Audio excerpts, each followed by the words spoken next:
Hello बच्चों, आज हम लोग class 6 NCERT history chapter 2 from hunting gathering to growing food पढ़ेंगे। इमेजिन करो तुम ट्रेन में विंडो सीट पर बैठे हो, बाहर ट्रीज और घर जूम करके पीछे जा रहे हैं और अचानक कोई तुमसे पूछे अगर पहले ट्रेन्स और बसेस नहीं थी तो लोग कैसे ट्रैवल करते थे? क्या वो पूरी लाइफ एक ही जगह रहते थे? नहीं, बिल्कुल नहीं। चलो चलते हैं हजारों साल पहले, जब इंसान हंटर गैदरर था। पुराने टाइम में लगभग 2 मिलियन साल पहले लोगों को हंटर गैदरर्स कहा जाता था। नाम से ही क्लियर है, हंटर जो शिकार करते थे, गैदरर जो फ्रूट्स, रूट्स, नट्स और सीड्स कलेक्ट करते थे। वो जंगल में रहते थे, वाइल्ड एनिमल का शिकार करते, मछली पकड़ते और पेड़ पौधों से खाना जमा करते। उनके पास सुपरमार्केट नहीं था, नेचर ही उनका मॉल था। लेकिन एक इम्पॉर्टेंट सवाल, वो एक जगह रुकते क्यों नहीं थे? सिंपल लॉजिक, अगर वो एक ही जगह रह जाते तो वहाँ का सारा खाना ख़त्म हो जाता और एनिमल्स भी मूव करते थे ग्रास और पानी की तलाश में। इसलिए हंटर गैदरर्स को भी उनका पीछा करना पड़ता था। मतलब सर्वाइवल के लिए मूवमेंट ज़रूरी था। यही थी इंसान की सबसे पहली life style, moving for food. अब हम लोग पेज नंबर 2 पर फोकस करते हैं।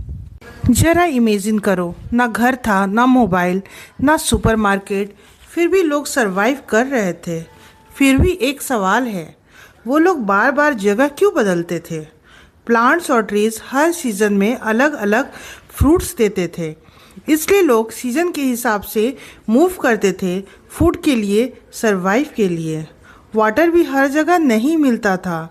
कुछ रिवर्स साल भर भरी रहती थी, पर कुछ सिर्फ रेनी सीजन में। ड्राई सीजन में उन्हें पानी के लिए भी माइग्रेट करना पड़ता था। अब आप सोच रहे होंगे, इतनी पुरानी बातें हमें पता कैसे चली? आर्कियोलॉजिस्ट ने ज़मीन के अंदर से उन लोगों के टूल्स डिस्कवर किए। उन्होंने स्टोन, वुड और बोन से टूल्स बनाए थे, पर सबसे ज़्यादा सरवाइव क्या हुआ? स्टोन टूल्स, क्योंकि स्टोन टाइम के साथ भी टूटकर ख़त्म नहीं होता। चलिए हम लोग अब पेज नंबर 3 की ओर चलते हैं। स्टोन टूल्स सिर्फ पत्थर नहीं थे, ये उनकी लाइफ लाइन थी। इनसे वो मीट कट करते थे, बोन्स तोड़ते थे, ट्रीज की बार्क स्क्रैप करते थे, फ्रूट्स और रूट्स चॉप करते थे। कुछ टूल्स को लकड़ी या बोन हैंडल से अटैच करके स्पीयर्स और एरो बनाए जाते थे हंटिंग के लिए। स्टोन टूल्स का यूज सिर्फ हंटिंग के लिए नहीं था, कुछ का एनिमल स्किन को स्टिच करके क्लॉथ्स बनाते थे, वुड से हट बनाते थे, फायरवुड मिलता था और टूल्स भी बनाए जाते थे। सिंपल टूल्स पर इंटेलिजेंट माइंड्स। अब हम लोग पेज नंबर 4 और 5 पर एक साथ नज़र डालते हैं। तुम्हें क्या लगता है, दुनिया की पहली फैक्ट्री कब बनी थी? इंडस्ट्रियल रिवॉल्यूशन में या उससे भी पहले, हजारों साल पहले? जब इंसान ने पहली बार पत्थर को शेप दिया, वहीं से शुरू हुई दुनिया की सबसे पुरानी इंडस्ट्री। उस वक्त पत्थर सिर्फ पत्थर नहीं था, वो था सर्वाइवल का वेपन। हंटिंग के लिए, फूड कट करने के लिए और अपनी हिफाजत करने के लिए। इसलिए लोग ढूंढते थे ऐसी जगह जहां अच्छी क्वालिटी का पत्थर आसानी से मिल जाए, जहां लोग पत्थर तोड़ते थे, टूल्स बनाते थे और जो टूल्स परफेक्ट नहीं बनते थे उन्हें वही छोड़ देते थे। वही जगह कहलाती थी फैक्ट्री साइट्स। यहाँ मिलते हैं पत्थर के टुकड़े, वेस्ट चिप्स और अधूरे टूल्स, जैसे किसी एंशिएंट वर्कशॉप का सबूत। कभी कभी लोग सिर्फ टूल्स बनाकर वापस नहीं जाते थे, वो वहीं रहने लगे थे। कुकिंग भी वहीं, रहना भी वहीं, टूल्स बनाना भी वहीं। ऐसी जगह को कहा गया हैबिटेशन कम फैक्ट्री साइट, मतलब घर भी और फैक्ट्री भी। इंडिया में एक ऐसी ही जगह है भीमबेटका। ये मध्य प्रदेश में है, जहाँ नेचुरल केव्स और रॉक शेल्टर्स मिलते हैं। यहीं पर पुराने इंसान रहते भी थे और शायद टूल्स भी बनाते थे। सोचो, लोग यहीं क्यों रहते थे? क्योंकि केव्स देती थी प्रोटेक्शन बारिश से, धूप से और तेज हवा से। नेचर का बना हुआ घर बिल्कुल सेफ और स्ट्रॉन्ग। आज हम हाईटेक फैक्ट्रीज में काम करते हैं, पर इंसान की पहली फैक्ट्री शायद एक पत्थर के नीचे शुरू हुई थी। अब सोचो, जहाँ तुम रहते हो वो क्या है? हैबिटेशन, फैक्ट्री या दोनों का कॉम्बिनेशन? हिस्ट्री सिर्फ किताब में नहीं होती, वो हमारे आसपास छुपी होती है। अब हम लोग पेज नंबर 6 की तरफ चलते हैं।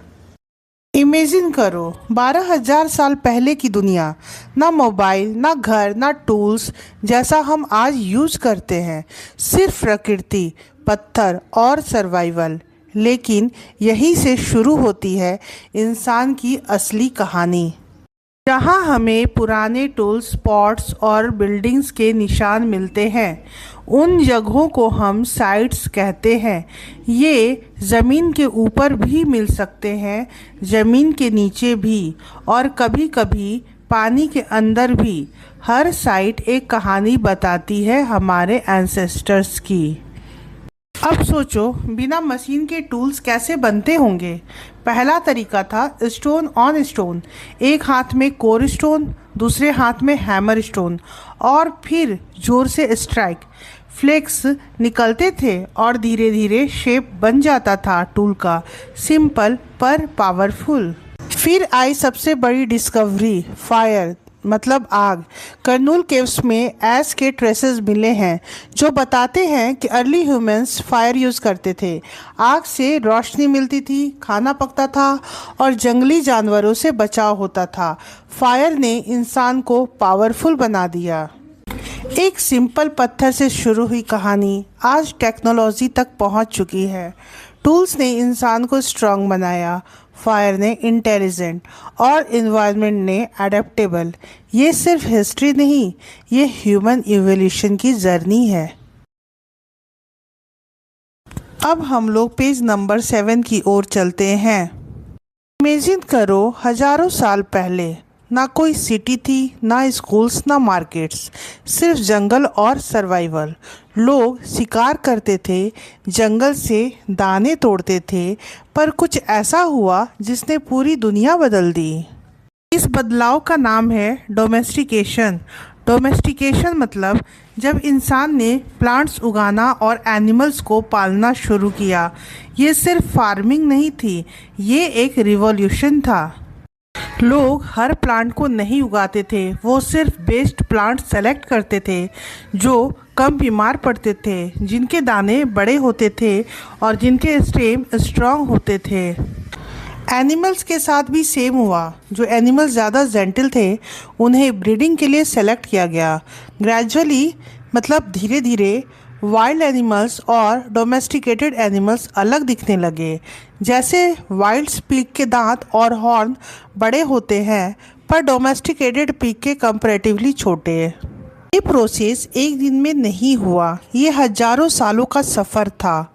लगभग 12,000 साल पहले शुरू हुआ और आज हम जो खाना खाते हैं वो सब डोमेस्टिकेशन का रिजल्ट है।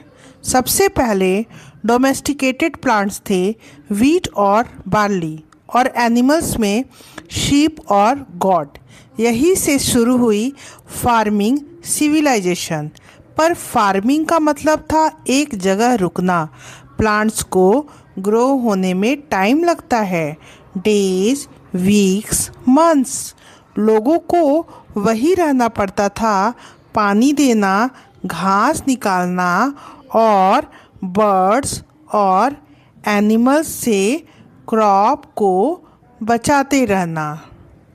ग्रेन बहुत प्रेशस था, उसे सीड के रूप में यूज़ किया जाता था, फूड के रूप में खाया जाता था, कभी गिफ्ट में दिया जाता था और फ्यूचर के लिए स्टोर भी किया जाता था। ग्रेन सिर्फ खाना नहीं था, वो सिक्योरिटी था।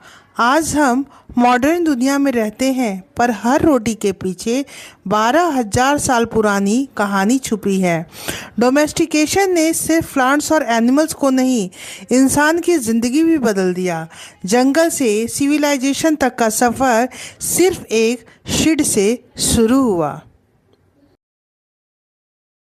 अब हम लोग पेज नंबर 8 की ओर चलते हैं। इमेजिन करो तुमने मेहनत से फसल उगाई और अगले दिन सारी फसल खराब हो गई। तो पहले के लोग अपना अनाज कैसे बचाते थे? यही से शुरू होती है इंसान की सबसे बड़ी स्मार्ट थिंकिंग। जब अनाज पक गया तब सबसे बड़ा सवाल था, इसे संभाले कैसे? अनाज सिर्फ खाने के लिए नहीं बल्कि बीज के लिए भी ज़रूरी था। बारिश, जानवर, इंसेक्ट्स सब अनाज को खराब कर सकते थे, इसलिए लोगों को स्टोरेज का सॉल्यूशन ढूंढना पड़ा। डिफरेंट एरियाज़ में लोग अलग अलग तरीके यूज़ करते थे। कहीं बड़े मिट्टी के घड़े बनाए गए तो कहीं टोकरियाँ बुनी गईं और कहीं ज़मीन पे गड्ढे खोदकर अनाज स्टोर किया गया। ये थी इंसान की सर्वाइवल इंटेलिजेंस। अब एक इंटरेस्टिंग सवाल, क्या हंटर गैदरर्स भी पॉट यूज़ करते होंगे? शायद नहीं, क्योंकि वो एक जगह रुकते ही नहीं थे। जब आप नोमैडिक लाइफ जीते हो तो भारी मिट्टी के घड़े कैसे लेकर घूमोगे? स्टोरेज का कॉन्सेप्ट तब स्ट्रांग हुआ जब लोग सेटल होने लगे। लेकिन सिर्फ अनाज ही नहीं, लोगों ने एनिमल्स को भी स्टोरेज रखने का आइडिया लिया। एनिमल्स नेचुरली मल्टीप्लाई करते हैं, दूध देते हैं और ज़रूरत पड़ने पर मीट भी, यानी लाइव फूड स्टोरेज। एनिमल सिर्फ खाने के लिए नहीं थे, उनसे मिलता था दूध, कपड़े के लिए चमड़ा, खेती के लिए मदद और सामान उठाने के लिए सपोर्ट। आज भी एनिमल्स हमारी इकोनॉमी का इम्पॉर्टेंट पार्ट है। तो पेज नंबर 9 की ओर चलते हैं। सोचो टेम्परेचर 0 के नीचे है, बर्फ़ गिर रही है और आपके पास ना स्वेटर है ना हीटर। ऐसे में लोग घर कैसे बनाते होंगे? आंसर मिलेगा ज़मीन के अंदर। प्रेजेंट डे कश्मीर में लोग पीट हाउस बनाते थे। ये घर ज़मीन के अंदर खोदे जाते थे और नीचे जाने के लिए सीढ़ियाँ होती थी। ग्राउंड के अंदर रहने से ठंड कम लगती थी। नेचर प्रॉब्लम दे रहा था और इंसान सॉल्यूशन बना रहा था। आर्कियोलॉजिस्ट को घर के अंदर भी कुकिंग हर्थ मिले और बाहर भी। इसका मतलब लोग मौसम के हिसाब से कुकिंग करते थे। ठंड हो तो अंदर, अच्छा वेदर हो तो बाहर। फ्लेक्सिबल और प्रैक्टिकल लाइफ। अब आता है एक बड़ा टेक्नोलॉजिकल अपग्रेड। स्टोन टूल्स बदल गए थे। ये टूल्स स्मूथ और पॉलिश थे, इसलिए इन्हें कहा गया नियोलिथिक टूल्स। ये पहले के पैलियोलिथिक टूल्स से अलग थे, यानी टूल्स टेक्नोलॉजी इवॉल्व हो चुकी थी। मोटर और पेस्टल का यूज़ शुरू हुआ अनाज पीसने के लिए। राइस, व्हीट, लेंटिल्स ये धीरे धीरे डाइट का इम्पॉर्टेंट हिस्सा बनने लगे। और इंटरेस्टिंग बात, और भी हम सिलबट्टा और ओखली यूज़ करते हैं। हज़ारों साल पुरानी इन्वेंशन स्टिल अलाइव है। लेकिन चेंज एकदम से नहीं आया। पॉलियोलिथिक टाइप के पुराने टूल्स भी यूज होते रहे। कुछ टूल्स हड्डियों से भी बनाए गए, यानी ओल्ड और न्यू टेक्नोलॉजी साथ साथ चल रही थी। Gradual change, not sudden change. अब बात करते हैं मिट्टी के बर्तन की। Many kinds of earthen pot मिले हैं आर्कियोलॉजिस्ट को। कुछ डेकोरेटेड भी थे। ये पॉट्स स्टोर करने के लिए भी यूज़ होते थे और कुकिंग करने के लिए भी। ग्रेन जैसे राइस, व्हीट, लेंटिल्स इनमें पकाए जाते थे। अब अनाज सिर्फ कलेक्ट नहीं होता था, पकाया भी जाता था। पीट हाउसेस ने शेल्टर दिया। न्यू स्टोन टूल्स ने फार्मिंग इजी की और अर्थन पॉट ने स्टोरेज और कुकिंग को इम्प्रूव किया। यहीं से शुरू हुई सेटल्ड लाइफ की स्ट्रॉन्ग फाउंडेशन। इंसान सिर्फ सरवाइव नहीं कर रहा था, वो अपनी लाइफ बेटर बना रहा था। हिस्ट्री बताती है इनोवेशन हमारे डीएनए में है। अब हम लोग पेज नंबर 10 की ओर चलते हैं। एक दिन इंसान जंगल में शिकार कर रहा था और अगले दिन सीधा फार्मर बन गया। क्या हिस्ट्री में चेंज एकदम से हो जाता है? नहीं, चेंज स्लो होता है, बिल्कुल स्लो। अब लोग सिर्फ अनाज ही नहीं उगा रहे थे, उन्होंने कपड़ा बुनना भी शुरू कर दिया। कॉटन जैसे क्रॉप्स उगाए जाने लगे। सोचो, पहले लोग जानवरों की खाल पहनते थे, अब कपड़ा बुन कर पहनने लगे। लेकिन क्या यह सब लोग एक साथ फार्मिंग करने लगे? बिल्कुल नहीं। कई जगह लोग हंटिंग, गैदरिंग कंटिन्यू करते रहे। कुछ जगह फार्मिंग धीरे धीरे अडॉप्ट हुई हजारों सालों में। कुछ लोग सीजन के हिसाब से काम चेंज करते थे, यानी चेंज ग्रेजुअल था, सडन नहीं। अब चलिए चलते हैं एक इम्पॉर्टेंट जगह, मेहरगढ़। ये फर्टाइल प्लेन में था, बोला पास के पास। ये ईरान जाने वाले इम्पॉर्टेंट रूट के करीब था। लोकेशन स्ट्रैटेजिक भी था और फर्टाइल भी। मेहरगढ़ उन जगहों में से एक था जहां लोगों ने पहली बार बार्ले और वीट उगाया। यहीं से शिप और गोट्स का पालना भी शुरू किया गया। ये एरिया की सबसे अर्ली विलेजेस में से एक माना जाता है, यानी जहां से ऑर्गेनाइज्ड फार्मिंग का स्ट्रॉन्ग एविडेंस मिलता है। एक्सकवेशन में क्या मिला? वाइल्ड एनिमल्स जैसे डियर और पिग की हड्डियाँ, साथ ही शीप और गोट की हड्डियाँ भी। इसका मतलब लोग शिकार भी करते थे और जानवर पालते भी थे। ट्रांजिशन फेज क्लियरली विजिबल है। मेहरगढ़ में स्क्वायर या रेक्टेंगुलर हाउसेज मिले हैं। हर घर में 4 या उससे ज़्यादा रूम्स थे। कुछ रूम्स स्टोरेज के लिए भी यूज़ होते होंगे। सोचो, अब घर सिर्फ रहने के लिए ही नहीं, प्लानिंग के साथ भी बनने लगे। एक और इमोशनल डिस्कवरी, ब्यूरियल साइट्स मिले हैं मेहरगढ़ में। लोग अपने मरने वाले रिलेटिव्स को रिस्पेक्ट के साथ दफनाते थे। कभी कभी उनके साथ जानवरों की हड्डियां भी रखी जाती थी। ये बताता है कि उनके बिलीफ्स और रिचुअल्स डेवलप हो चुके थे। मेहरगढ़ हमें बताता है कि इंसान का सफ़र हंटिंग से फार्मिंग तक का एक लॉन्ग जर्नी था। Pit houses, stone tools, pots, weaving, farming, ये सब एक ग्रेजुअल इवोल्यूशन का हिस्सा था। सिविलाइजेशन एक दिन में नहीं बनती, वो हजारों सालों में शेप लेती है। हिस्ट्री स्लो है पर पावरफुल भी है। अब हम लोग पेज नंबर 11 की ओर चलते हैं। 20,000 साल पहले न मोबाइल था न बुक्स। तब इंसान अपनी कहानी कहाँ लिखता था? Guess what? पत्थरों पर। फ्रांस के एक केव में पेंटिंग मिली है और सबसे इंटरेस्टिंग बात, इस जगह को डिस्कवर किया था स्कूल्स के बच्चों ने लगभग 100 साल पहले। ये पेंटिंग बनी थी 20,000 से 10,000 साल पहले। सोचो, इतनी पुरानी आर्ट फिर भी इतनी डिटेल्ड। इन पेंटिंग्स में दिखते हैं वाइल्ड हॉर्सेस जो पुराने ज़माने के जंगल के कैटल थे। बिशॉन, वॉली, राइनोसॉर्स, रेंडियर और बियर भी, और सब ब्राइट कलर्स में। ये कलर ऐसे ही नहीं बने, इन्होंने यूज़ किया मिनरल्स जैसे ऑक्रे, आयरन और चारकोल। नेचर ही था इनका कलर बॉक्स। पर सवाल है कि पेंटिंग्स क्यों बनाई गई? क्या ये किसी सेरेमनी का हिस्सा थी, या फिर शिकार पर जाने से पहले एक स्पेशल रिचुअल्स, या शायद वो अपनी कहानी फ्यूचर जनरेशन के लिए छोड़ना चाहते थे, बिल्कुल हमारी तरह। आप क्या सोचते हो? कमेंट में बताओ। अब हम लोग पेज नंबर 12 की ओर चलते हैं। इमेजिन करो, 9,000 साल पहले का एक शहर, ना गाड़ी ना ट्रक, फिर भी दुनिया भर का सामान यहाँ पहुँच रहा था। कैसे? टर्की में मिला है एक फेमस नियोलिथिक साइट, काटल ह्यूग। ये उन सबसे पुराना सेटल में से एक था जहाँ लोग फार्मिंग और परमानेंट हाउसेज में रहना शुरू कर चुके थे। सबसे इंटरेस्टिंग बात, यहाँ फ्लिंट आता था सीरिया से, कावरीज आती थी रेड सी से, और सेल्स मेडिटेरेनियन सी से। मतलब लोग उस टाइम पर भी लॉन्ग डिस्टेंस ट्रेड करते थे। और याद रखो, उस टाइम कोई कार्ट्स नहीं थे। ज़्यादातर सामान या तो लोग खुद उठाकर लाते थे या फिर कैटल जैसे एनिमल्स के थ्रू ट्रांसपोर्ट होता था। पर सोचो, कावरीज और सेल्स का यूज़ किस लिए होता होगा?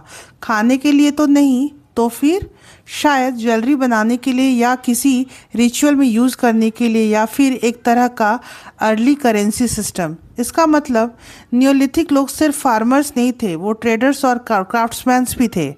ये सिर्फ एक गांव नहीं था, ये ह्यूमन सिविलाइजेशन का एक बड़ा स्टेप था। From hunter gatherers to organised society. Amazing, right? Thanks for watching. Please like, share and subscribe.